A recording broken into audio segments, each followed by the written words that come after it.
health is now screaming to be prioritized. One of the biggest similarities between finances and health is that. What would you say are some of the common misconceptions around health and aging? Oh, you cannot save all of the money you need for retirement today or this week or this month or this year. You have to accept that this is an ongoing thing, and I am making those recurring investments in my future. Why do you think people often feel paralyzed when they're trying to start a new goal? The number one misconception as we get older is that. Hello and welcome to another episode of Your Retirement Planning Simplified. I'm Joe Curry, along with my co-host, as always, Lindsay Wilson. How are you, Lindsay? I'm great, Joe. How are you? You're off-site. You're in a different place. Yeah, so our next couple intros are going to be have an odd or a new background, I guess, because I'm off-site. I have a conference room booked just to do some quarterly planning, and you and I are catching up on some intros to some recent interviews. Yeah. So here I am. Yeah. So this one was with Esther Avant. She's an author, speaker, and health industry veteran who helps people unlock their full potential by prioritizing their health. And it sounds like it was a great discussion. Yeah, so this is something that I think, Lindsay, you know, I love talking about. I know you also like taking care of your health. So it's, I think, an interesting topic for both of us, but really talking about not just the importance of taking care of your health for a successful and fulfilling retirement, but also we got into some like actionable strategies and, you know, being able to find a place to get started, no matter how much you've thought about this in the past, right? So I think there's some real tangible things that our listeners are going to take away from this conversation. So it was a lot of fun to have the conversation. And yeah, I think there's a lot of value here today. Yeah. And she has a book, To Your Health, and a podcast by the same name. She teaches individuals how to use health as a foundation for achieving lasting success in all areas of life. And with a focus on her framework and the 3 C's of success, she empowers her clients to build sustainable habits that lead to greater confidence, consistency, and commitment. Awesome. Let's jump in. All right, Esther, welcome to the show. How are you today? Thank you so much for having me. I'm doing great. How about you? I'm good. And I'm excited for our chat today because, I mean, this is a retirement planning podcast, but one of my favorite things is health and exercise and all that good stuff. So today we're going to talk about that and why that's so important for having a fulfilling retirement. And I think you are the person to chat about with this. So we're going to jump right into it. And to get started, though, I wanted to maybe just jump right into, you know, what is the connection between taking care of our health and achieving our life goals? Ooh, great question. I think our health is the backbone, is the foundation of achieving any of our goals. It's not to say that you can't be successful if you're unhealthy, but I think you'll find that it's easier if you are. And especially, you know, I think sometimes of people who've climbed the corporate ladder and who have spent, you know, decades really devoting themselves to their career, often to the detriment of their health. And they still end up in the C-suite or in a very, you know, high power job. But that neglect of health ends up coming back to bite them when they have been ignoring, you know, chronic stress for a really long time and end up, you know, God forbid, having a heart attack or ending up burnt out or are unable to maintain the level of success that they've worked so hard for as long as they would like, because their health is now screaming to be prioritized. So to me, you know, we talk a lot about work-life balance, and I think it really needs to be work-life health balance, because it's so important that we don't keep putting it on the back burner and assuming that things will continue to be fine. Yeah, I love that. And I mean, you're right. We see lots of examples of people who have neglected their health and still become successful. And you would probably see this more than I would. I just know, speaking for myself, that if I start to let that balance you just talked about slip, then I find that I'm less productive at work, probably not as nice to be around for my team. And so for me, it's that is an important balance. And even though it feels like sometimes when I'm carving time out of my work schedule to do this, coming into work a little later because I was going for a run or whatever it is, I still get as much done, if not more, even though I'm fitting that in, right? So it's something I have to constantly remind myself, like, no, you're not doing less at the end of the day. You're just doing it in a shorter time because you don't need as much time when you're focused. Right. And you have that energy. Exactly. Awesome. So what would you say, again, this is a podcast it's a retirement podcast, but I know a lot of our listeners aren't quite to retirement. They're getting close to retirement. But what are some of the common misconceptions around health and aging? Oh, great question. I think number one, and especially this is true for women, is we just kind of have this belief that some things are inevitable as we get older, and we tend to kind of blame all of the things on, yeah, it's just age. That's just how it is as you get older. And it just doesn't need to be true. It may be true for the majority of people because they are not, taking control. But there are so many examples of people thriving in their 60s, 70s, 80s that, I occasionally Facebook will show me these running records of, this 99-year-old man just set a record in the, 100-meter dash and things, and he only took up running when he was 75. And there are so many examples of aging and thriving. And I think the number one misconception is that things have to get worse and harder as we get older. And that's sure, there's some physiological, truth to that, but it's so overwhelmingly more our lifestyles than anything else. And I think that's gives us so much hope and inspiration to know that if that's the case, sure, I need to stomach the fact that where I am now is the byproduct of my choices, but it's really empowering to realize that it's not too late. I can change things starting now, and what the next 10, 20, 30 years look like can be beyond my wildest dreams. Yeah, no, I love that. I just did my first half marathon on the weekend. Oh, amazing. And thank you. Yeah, it was great. And I was really happy. I ran a good race. I beat all my goals, even my stretch goals on time. Awesome. So I felt really good about the race.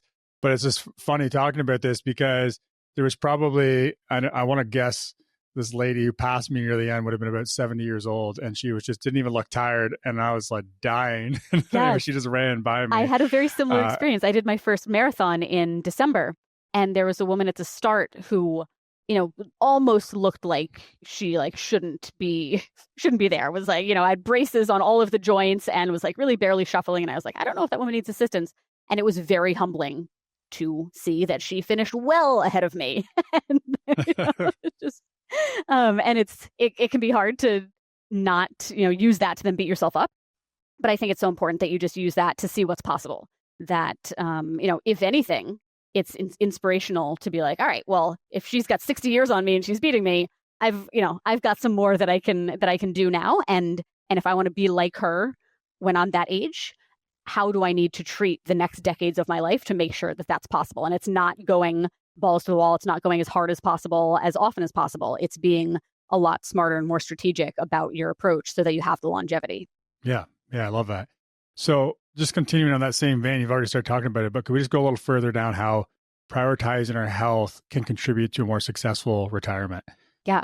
I don't even know how I stumbled on this quote. The internet gods must have known that we had booked this podcast and offered this to me. I read a statistic that says that 70% of retirees in excellent health report being satisfied with their retirement, compared to only 28% of people of retirees in poor health. And I feel like that really does it right there. Is we put so much of an emphasis on what we want to do in our retirements, how much money we want to have saved to maintain our lifestyle, and we have all this travel that we've put off doing because we're so focused on our careers and our families and making money, and we have such high hopes for retirement. And I think what we often forget is that our bodies need to be capable of doing those things we've been dreaming of. And so often they're not. And it's so, so important to get really clear on what that vision is for yourself, not just how much money do I need to be saving in order to live without working, but what do I see myself doing? How am I spending my time? How am I spending my money? And if I'm telling myself I'm going to be hiking, I'm going to be boating, I want to be traveling, I want to be really active with my grandkids, A, are you able to do those things now? Because if you're not, it's not going to get easier when you're retired. Yeah, that's right. And B, if those are the things that you're doing now, how do you need to make sure that you are still able to in your retired years? And, that takes some reverse engineering and often some shifting of gears. But we work so hard for so much of our lives to create the retirement that we want.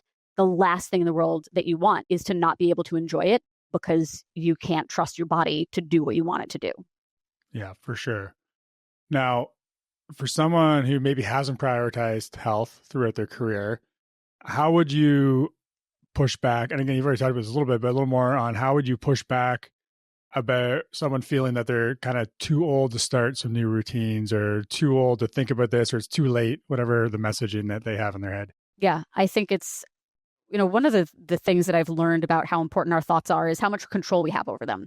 And the narrative, it's too late, I'm too old, that's not a true fact. Not everyone has that thought in their brains. You do as a byproduct of, your upbringing and your experiences and what you've been told and kind of fed.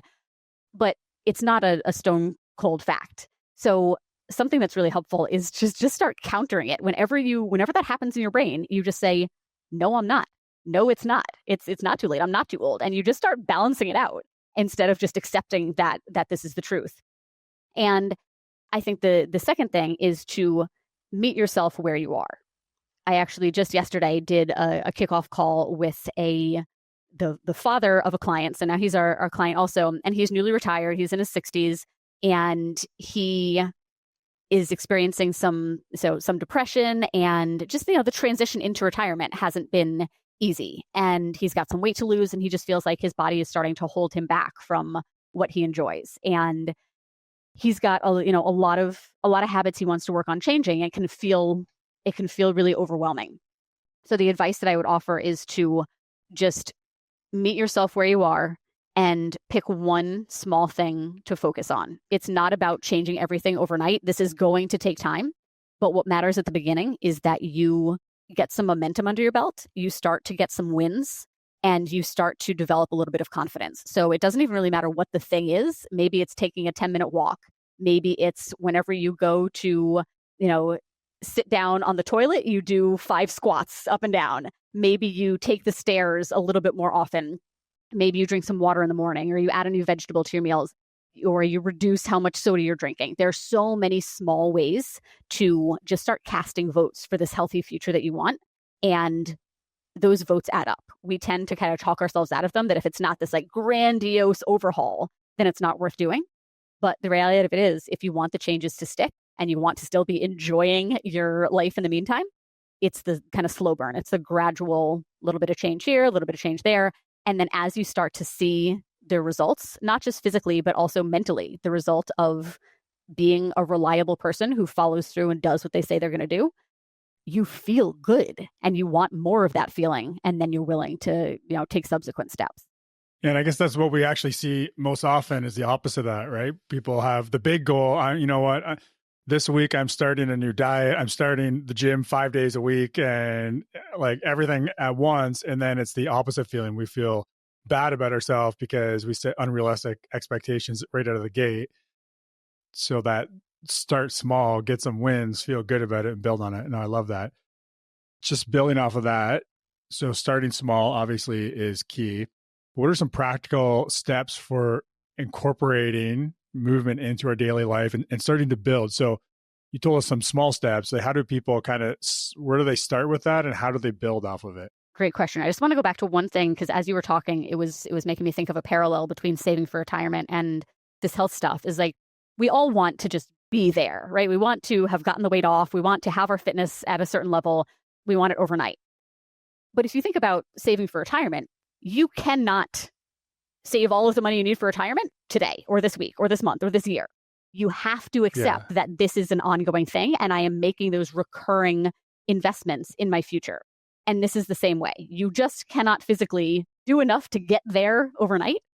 So you have to treat it just like you do your saving and your investing, that if I want something in the future, I gotta start paying for it now.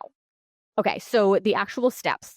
One thing I want to make sure, everybody kind of realizes that almost nobody needs this complete overhaul where it's I'm doing 0 things right and I need to change everything.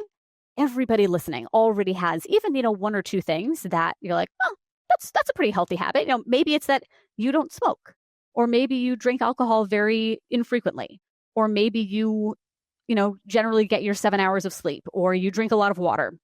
You're not starting from 0, even though it's very easy for our brains to tell ourselves that we are.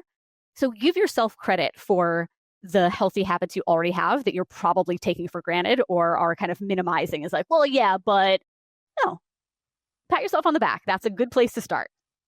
And then what I like to offer is you do a brain dump and you just kind of get out of your head, what are all the habits that I'm in that I would like to change or that I'm not in that I would like to be in?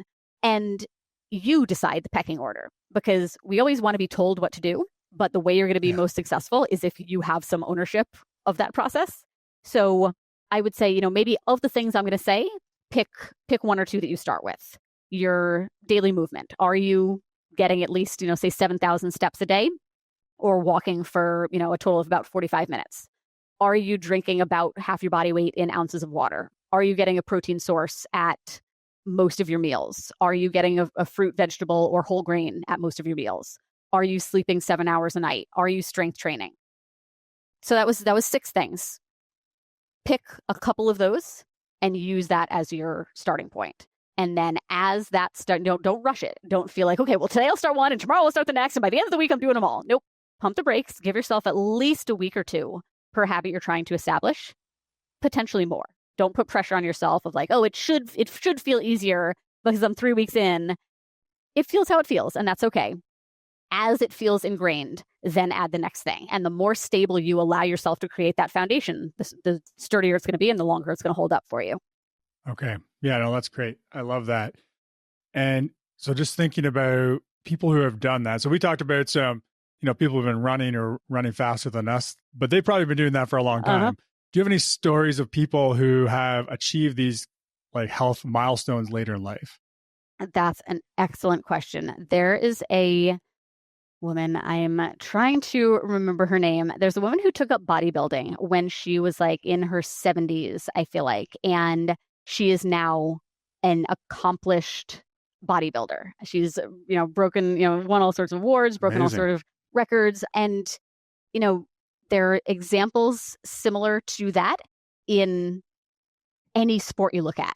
There are another woman's coming to mind who took up powerlifting in her 60s. Now, she was a grandma and, I can't remember exactly the story, but, like one of her grandsons asked her to come to the gym with him. And she was like, okay, sure. And next thing you know, she's like the strongest woman that's ever been there. So there are just examples of that in every sport you can think. We've talked about running, but anything. I mean, pickleball, that's kind of a sport that has exploded, and there are a lot of retirees who play that.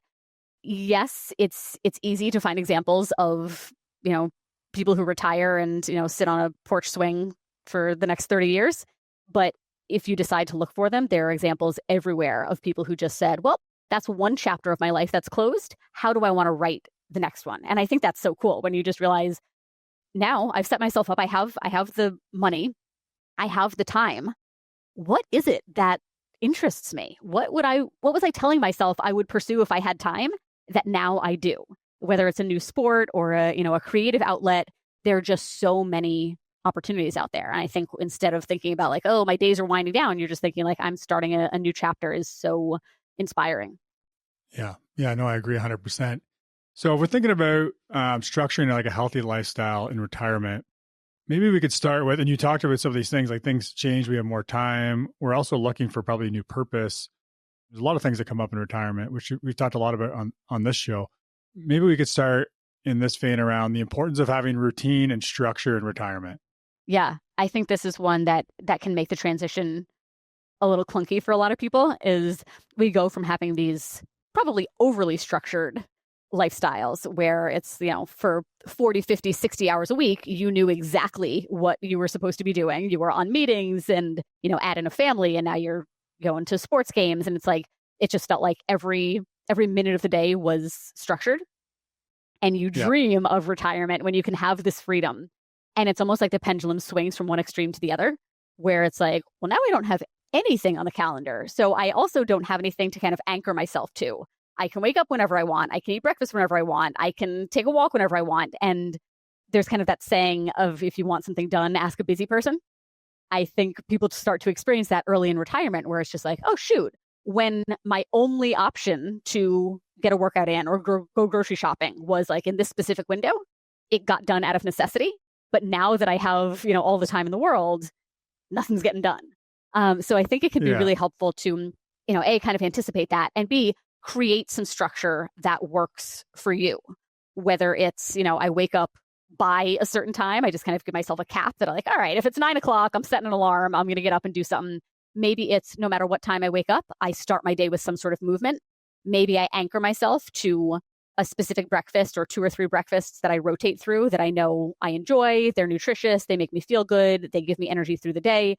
But just kind of figuring out what sort of kind of parameters can I put in place so that I am not, like a teenager, just flopping around all day, that I'm actually, feeling productive and purposeful in my newfound flexibility. Okay. Yeah. At least a teenager has mom or dad yelling at them. Right, exactly. Right. So when people are thinking about this, so we talked about the importance of routine and structure. So how does one go about creating a structure? So you've talked about like setting the alarm, some things like that. But what are some other things that, not just from a physical standpoint, but like a mental health standpoint, or what's maybe the importance, I guess, also of having this structure on the mental health side as well as the physical? Mm-hmm. I know for me, if left completely to my own devices, I will do the least, and then I'll feel really just kind of blah that, I like squandered an entire day. I have nothing to show for it. There's a point at which doing nothing stops feeling good. And we often just zip right past that. And then in hindsight, we're like, oh, right, it's that 6th episode of Netflix. Like, I didn't really need that. So I think just kind of knowing, like, none of this is a personal shortcoming. These are just like human brains, that this is what we all experience. There's nothing wrong with you, but being able to anticipate it and then work with yourself is really helpful. So knowing, all right, so I have, this whole week, I don't have anything going on. If I don't force myself, out of the house by Friday, I'm going to be feeling really not good.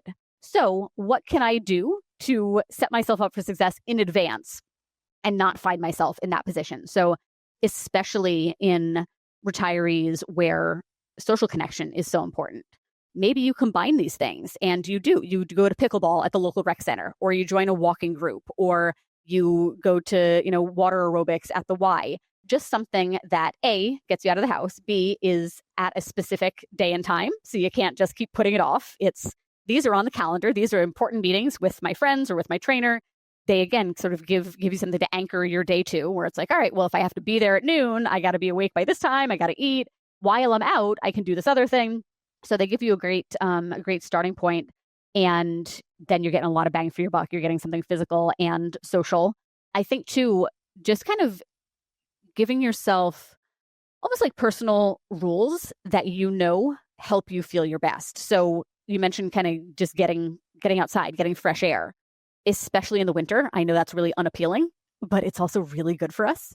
So giving yourself, a challenge. Can I at least, so 5 days a week, can I get outside for 15 minutes, even if it means bundling up and, taking as long getting dressed as it does being outside, to then go walk to the mailbox or walk to the stop sign or the corner store, just something to get yourself, out among fresh air and nature can be really helpful. So I think being proactive with these things with clients, I encourage something called life admin, where you actually look at the upcoming week and you put in your calendar the things that are important to you. So maybe you start giving yourself a grocery shopping routine.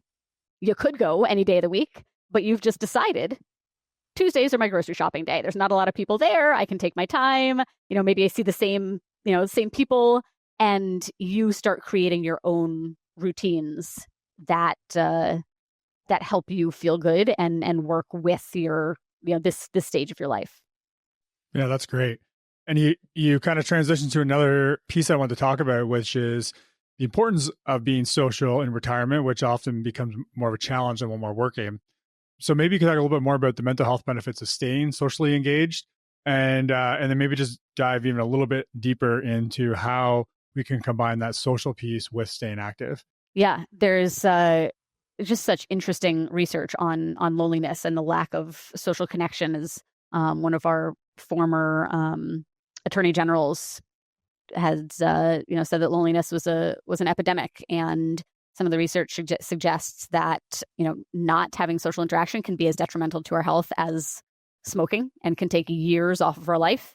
And there's studies in different cultures, different groups of people. Like in Okinawa, Japan, people tend to live a really long time. And a big part of that is that they are very socially connected.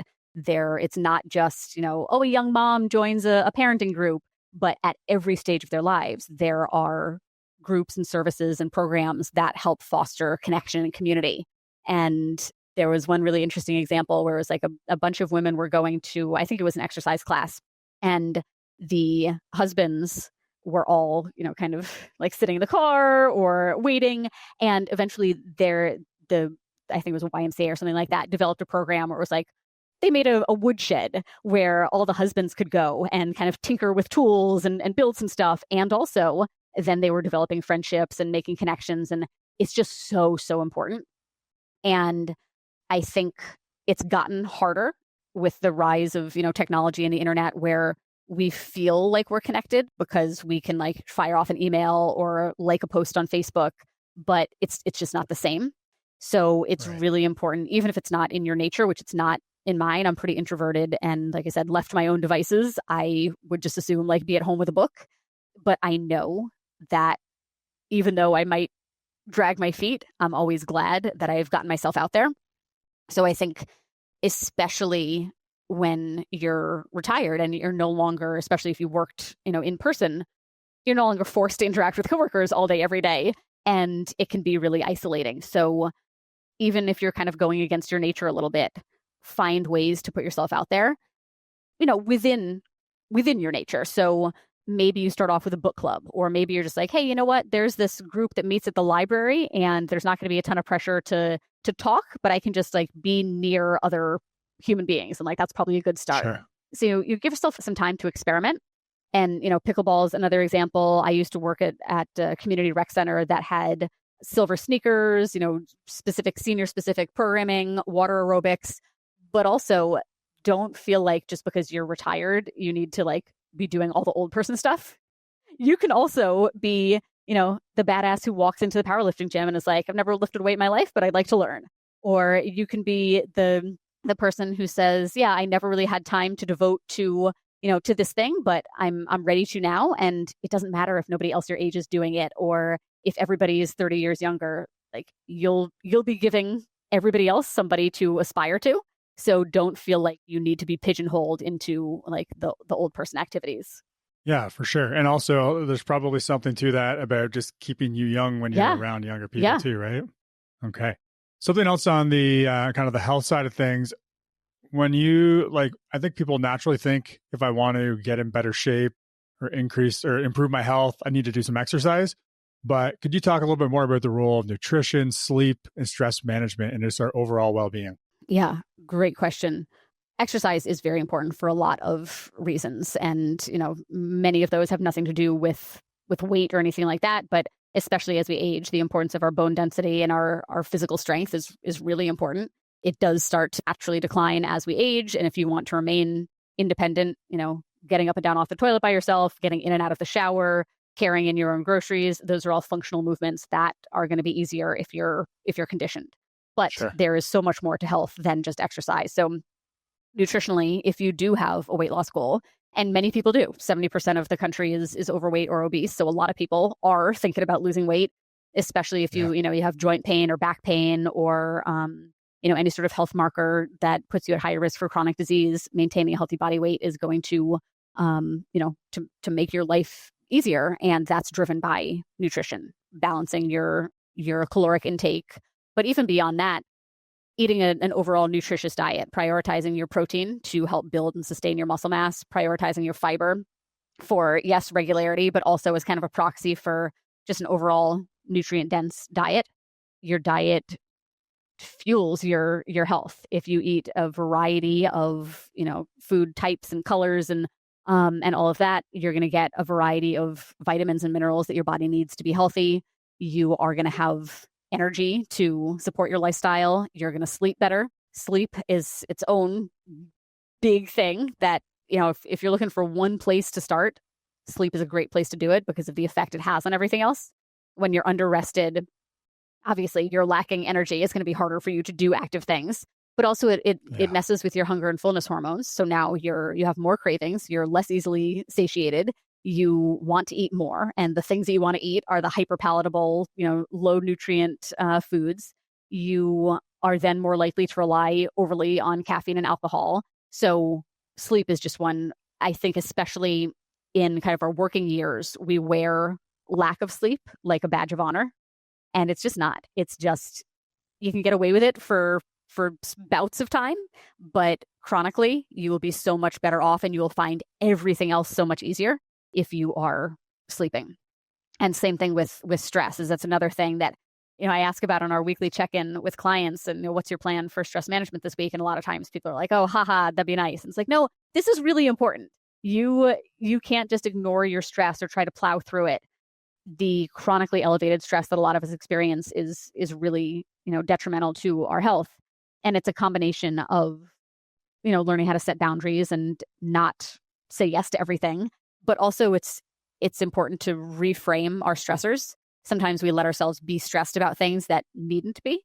So also kind of drawing the line of, is this a necessary stress, or is this something that I have decided to stress about that I could just let go of? But health is so much more than the kind of one-dimensional, thinness that we often associate it with. And it's your biological health, it's your psychological health, it's your social health. And that's kind of all of what we've been talking about. Awesome. Now, there's a lot of good information here, and we talked about starting simple, but why do you think that people often feel paralyzed when they're trying to start a new goal, or start the planning and achieving a new goal? Yeah, I think two things. One is that, much like when you think about saving for retirement, you just think like, oh, I want to have how much money and I have how much now, and that's going to take forever. So there's kind of this overwhelm there seems like there's such a big gap between where I am and where I want to be, that it's a daunting prospect that, oh, I'm starting this thing that's going to take a really long time to accomplish. It's easier to find ways to put it off. So that's one piece of it, I think. And the other piece, I think, is that we have just information overload. There's so much coming in that if it's not your area of expertise, you don't know how to filter out the good advice from the bad. And that's exactly why, podcasts like this exist, so that people can say, I don't know the first thing about investing, but I want to not be living on the street when I'm retired. Help me know what to do. You are my trusted, financial advisor. Help me know. So I think part of why it's so hard to get started is that when you don't know a lot about something, you're like, well, the last thing I want to do is the wrong thing. I don't want to set myself back even further. I already have so far to go. So until I know the right thing to do, I probably shouldn't do anything. And then you just spin your wheels for forever. So, A, finding your trusted advisors, and B, knowing that, especially when it comes to health, like, you probably do have a better idea than you think. There are some basics that apply to all of us, not smoking, reducing your alcohol, eating your fruits and veggies and whole grains and protein, getting in your strength training, like the stuff we've been talking about. Start there. You don't need to know everything, but you do need to know enough to take one step forward. And from there, it's like the next step kind of comes out of the mist, and you're like, oh, now I can do this next thing. So, start small, meet yourself where you are. And if you don't know, then get help. Okay. So let's talk about now, someone's decided they want to take action.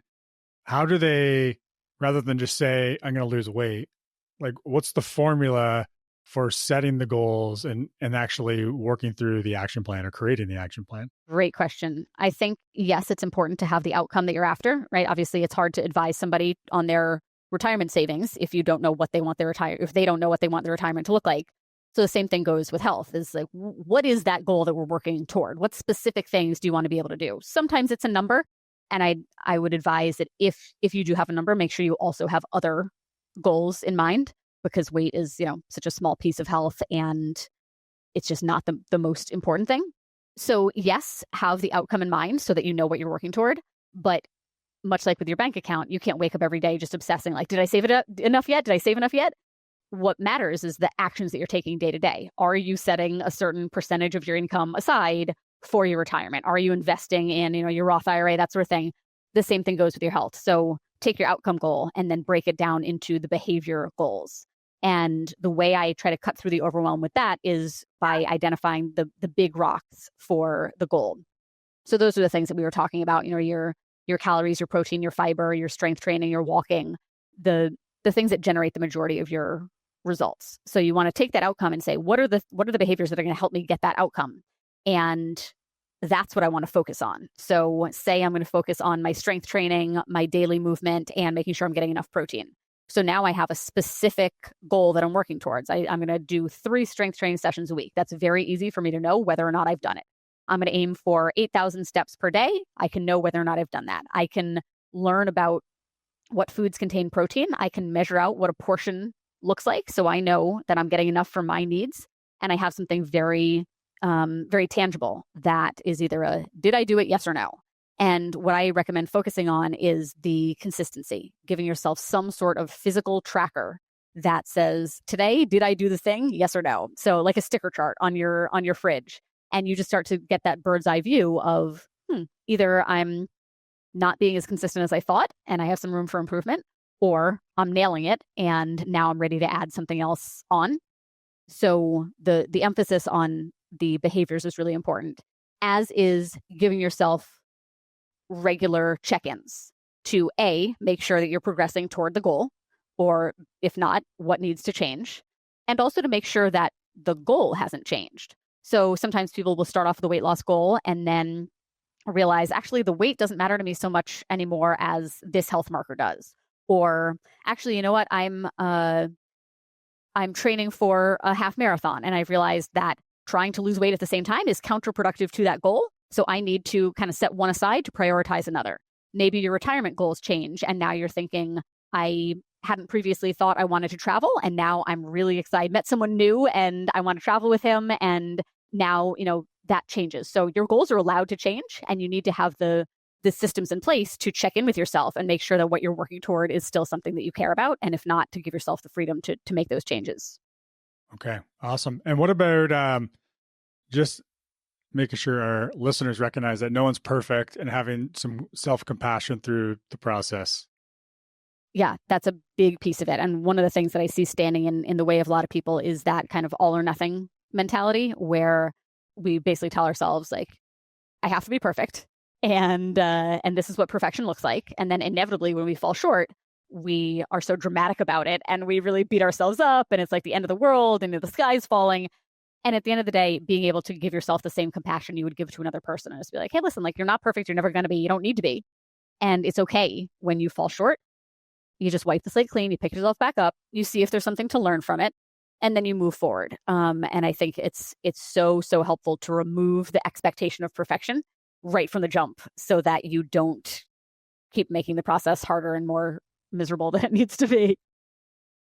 Yeah, fair enough. Okay. All right. So the last thing I want to talk or ask you about is, we can think about, we have these big goals, or we have these goals because we're thinking about, I know I want to be able to keep up with my grandkids, or whatever the scenario is, where I want to be like that runner that just passed me.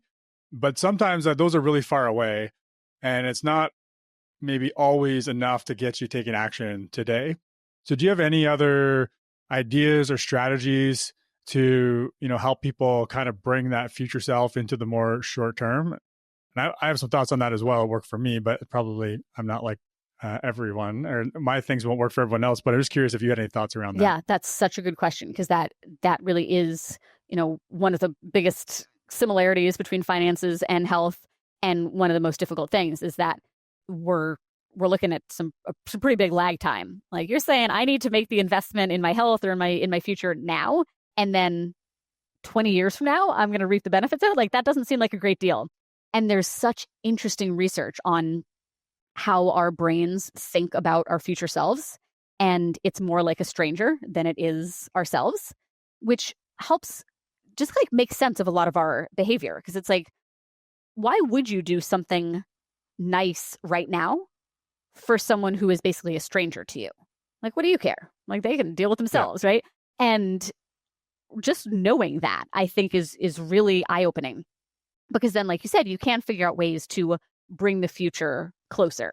So that could be, there's all sorts of like this AI technology. That could be printing a picture of yourself with kind of like the aged face, where it ages you to, 75. Maybe it pops like a grandbaby into your, into the photo.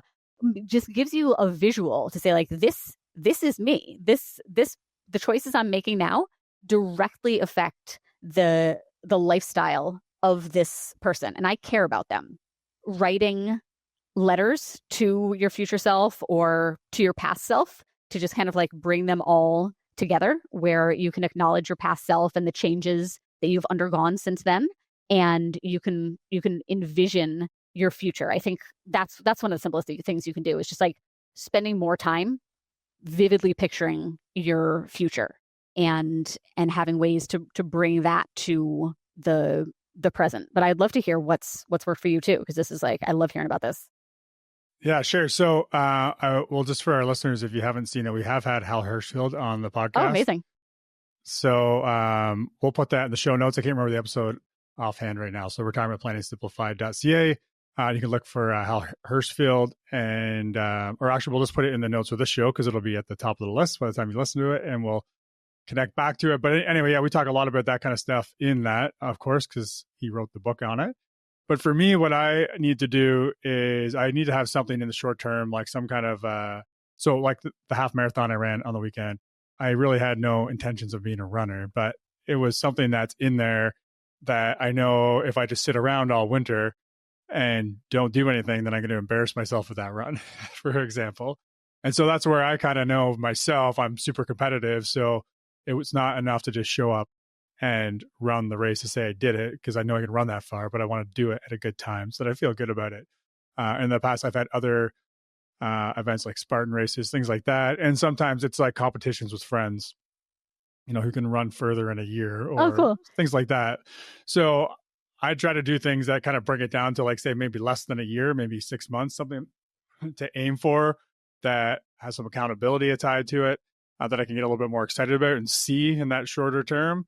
But like picking what are those things based on my longer term goals. One of them, you know, staying healthy and not stopping exercising because I'm too busy at work or whatever it is. Right. So I love that. That's something that I've done. Yeah. Is just try to find things that'll motivate me in the shorter term to take the actions that'll lead to the longer term results I'm looking for. That's a great one. I was thinking too about just kind of using the present as like practice for the future, where if you're telling yourself, oh yeah, when I retire, I'll join this, you know, this group, or I'll try this class. It's like, well, you could start to like, maybe not the exact same thing, but like you can practice those behaviors now. So maybe you're not interested in water aerobics at the Y, but maybe you've wanted to try a jujitsu class, or just like, just remind yourself, like, I don't need to put stuff off for some random time in the future. I can just try it now. And the more you teach yourself to be someone who tries new things and who just kind of like dives in head first, the easier it's going to continue to be as you get older. Yeah. And I would say that for our listeners, a lot of them, as they're approaching retirement, you know, they've gone through this really busy time in life, but some of them are kind of in the sandwich generation, which we just did another episode on, where all of a sudden, you know, maybe the kids are moving on, but there's other priorities coming up. But for a lot, this is a time where they're starting to get some time freedom back, because now they don't need to drive their kids around. And so they can start thinking about themselves. Yeah, what are some of these things that they want to do? And you're right, they can start doing it now rather than waiting till retirement. Start, you know, finding different social groups, different activities, trying things out. And who knows, maybe you'll find something you want to stick with in retirement. Yeah. Okay. So about a lot of great things today. Before we leave, I'll have you just let everybody know where they can find you. But before we do that, is there any other key takeaways or anything else you want to leave our listeners with today as far as what they need to be thinking about with their health and wellness and retirement? Yeah, I think we've covered this pretty well, but it can't hurt to reiterate that it's not too late, no matter where you are now or how far you feel like you've come from where you want to be. There's nothing good to come of just beating yourself up over that. The absolute best thing you can do is just start now, and then you're one day closer to being where you want to. So let this episode serve as, you know, kind of the catalyst for you to take some action and kind of be a turning point for you going forward. Awesome. I think that's great. And we will have already hit some of this in your bio at the start of the episode, but we just tell a little bit, our listeners a little bit about how you can help and where people can connect with you, follow you, see what's going on. Yeah, I have written a book called To Your Health, which is perfect if you do have a health or weight loss goal and you want basically a companion that provides a roadmap for you, everything from why it's so hard to make lasting lifestyle changes in the first place to breaking down kind of the exact steps to take, the exact skills to develop in order to be successful. That's called To Your Health. It's available wherever you buy books. My podcast is also called To Your Health, and it dives into the exercise, nutrition, lifestyle, and mindset components of life. I'm also at esteravan.com, and my coaching is madebymecoaching.com. And we offer really client-focused coaching. We're not going to give you a list of foods you can't eat or exercises that you have to do. What we're going to help you do is just like a financial planner. We're going to help you figure out, what is this future that I'm working toward, and how do I reverse engineer to start creating it now? So finding the workouts, the food, the lifestyle changes that fit who you are and who you want to become, and all the guidance and accountability you need to get there. Awesome. That's great. So we will put in the show notes. So again, retirementplansimplified.ca. We'll put in there all the links to the book, the websites, all that stuff. Thank you. So Esther, thanks for joining us today. I've loved the conversation. I feel like we're very much on the same page with this stuff. So it's been fun chatting with you. Great chatting with you too. Thank you.